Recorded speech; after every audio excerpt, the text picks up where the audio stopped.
मनुष्य की सोच जल की तरह होती है। वह जल अगर गंदा हो जाए तो नाला बन जाता है और वही जल अगर पवित्र हो जाए तो गंगा जल बन जाता है। अब आप सोचिए हमारी सोच कैसी है। नमस्कार दोस्तों, आज हम एक बहुत गहरी बात समझने वाली हैं। आज की इस वीडियो में हम जानेंगे कि सोच कैसे हमारा भाग्य बनाती है।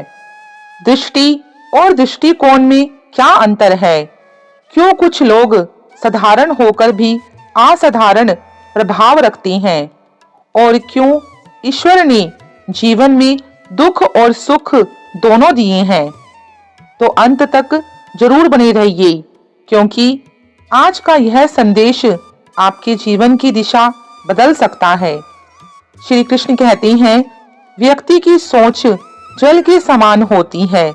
अगर उस जल में गंदगी डाल दो तो वह बदबू देने लगती है और अगर उसमें सुगंध मिला दो तो वही जल पूजा के योग्य हो जाता है। दोस्तों, इंसान की असली पहचान उसके कपड़ों से नहीं, उसके शब्दों से भी नहीं, उसकी सोच से होती है।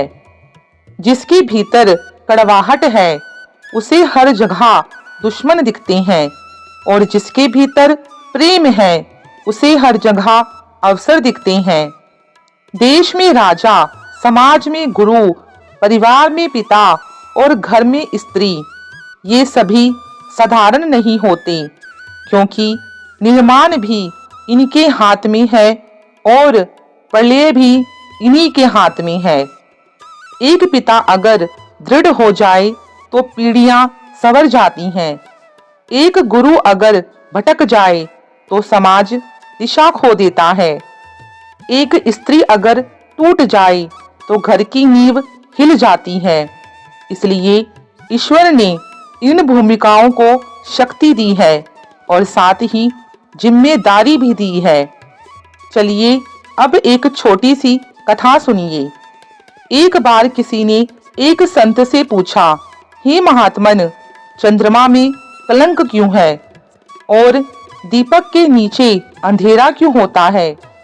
संत मुस्कुराए और बोले, तुम्हें दीपक का प्रकाश क्यों नहीं दिखता? तुम्हें चंद्रमा की शीतलता क्यों नहीं दिखती? इस बात को जरा समझना दोस्तों। हर वस्तु के दो पहलू होते हैं, अच्छा भी और बुरा भी, पर हम क्या चुनते हैं वही हमारा चरित्र बनाता है। अगर हम दोष खोजेंगे तो भगवान में भी कमी मिल जाएगी।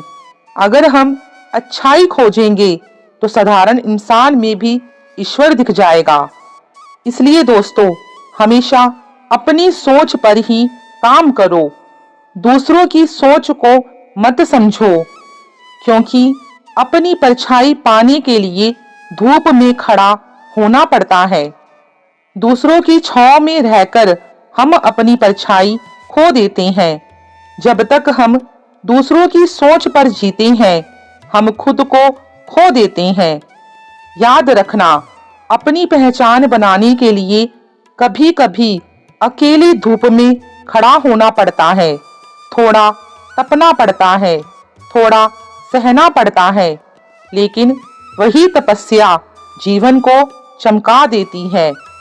अब समझो रिश्तों की सच्चाई। जो निभा ना सको तो ऐसा वादा मत करो, क्योंकि शब्दों का बोझ दिल से ज्यादा भारी होता है। और याद रखिए, मोहब्बत अगर जरूरत से ज्यादा हो जाए तो कई बार सामने वाला उसकी कद्र नहीं करता। रिश्ते जिद से नहीं, समझ पर चलते हैं। कभी कभी सिर्फ एक जिद की गांठ खुल जाए तो सालों की उलझनें सुलझ जाती हैं। अब समझो ईश्वर की अद्भुत व्यवस्था। ईश्वर ने अनाज के साथ कीड़े भी दिए हैं। जानते हैं क्यों? ताकि इंसान उसे सोने चांदी की तरह जमा ना करे। मृत्यु के बाद शरीर में दुर्गंध रखी है। क्यों?